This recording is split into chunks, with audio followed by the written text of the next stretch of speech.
அதிமுகவில் இருந்து வெளியேறிய திரு செங்கோட்டையன் அவர்கள் தாவேக்களை இணைஞ்சிருக்கிறாரு. இணைஞ்சிட்டு ஃபர்ஸ்ட் பிரஸ் மீட் நடத்திருக்கிறாரு. பிரஸ் மீட்ல முக்கியமான சில விஷயங்கள்லாம் பேசுறாரு. அவர் சொன்ன விஷயத்துல ஃபர்ஸ்ட் நான் கேட்கணும்னு நினைக்கிறது என்னன்னா, திமுக அதிமுக ஒன்று தான் அப்படின்ற ஒரு விஷயத்தை குறிப்பிடுறாரு. ரெண்டு பேருக்குமான வித்தியாசம் எதுவும் கிடையாது. தூய்மையான கட்சினா தாவேக்க தான், தூய்மையான ஒரு விஜய் தான். இவருடைய ஆட்சியை நம்ம மலர செய்யணும், அதுதான் என்ன நான் பாடுபட போறேன் அப்படின்ற சொல்லியிருக்காரு. எப்படி பாக்குறீங்க? அதாவது தூய்மையான ஆட்சி, புனிதமான ஆட்சி விஜய் அமைப்பார் அப்படின்னு ஒரு நம்பிக்கையை அவர் வெளிப்படுத்தியிருக்காரு. அவர் திமுக அதிமுக ஒன்றுன்ற எந்த அடிப்படையில் சொல்கிறாரு அப்படின்றது நிச்சயமாக ஒரு விளக்கறதுக்கான இன்னும் தேவைகள் நிறையா இருக்குது. அதாவது திமுகவும் ஊழல்னு சொல்கிறாரா, அதிமுகவும் ஊழல் சொல்கிறாரா, இந்த மாதிரி விஷயங்கள் இருக்குது. இல்லை திமுக ஆட்சியில் நிர்வாகம் சரியாக நடக்கலை, அதிமுக ஆட்சியில் நிர்வாகம் சரியாக நடக்கலைன்னு சொல்கிறாரா, இல்லை அதிமுகவோட ஊழலை திமுகவும் கண்டுக்கல, திமுகவோட ஊழல் அதிமுகவும் கண்டுக்கல அப்படின்ற அர்த்தத்தில் சொல்கிறாரா தெரியாது.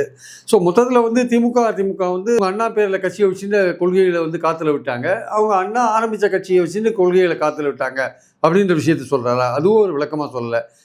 பொதுவாக திமுகவும் அதிமுகவும் ஒன்றுன்னா அவர் விளக்கத்துக்கான நேரம் இல்லையா, இல்லை விளக்கத்துக்கான அந்த சரியான ஜஸ்டிஃபிகேஷன் அவர்கிட்ட இல்லையான்னு தெரியல. பொதுவாக அவர் மனசில் தோணுதுன்னா இப்போ இந்த கட்சியில் சேர்ந்துட்டார், இது திமுகவுக்கு எதிரான கட்சி, அதிமுகவுக்கும் எதிரான கட்சின்றதை அவர் கிட்டத்தட்ட சொல்லிட்டார். தாவேக்காவுடைய இன்னொரு பிரச்சார பாணியாக அதை கொண்டு வந்துட்டார் வச்சுக்கலாம்.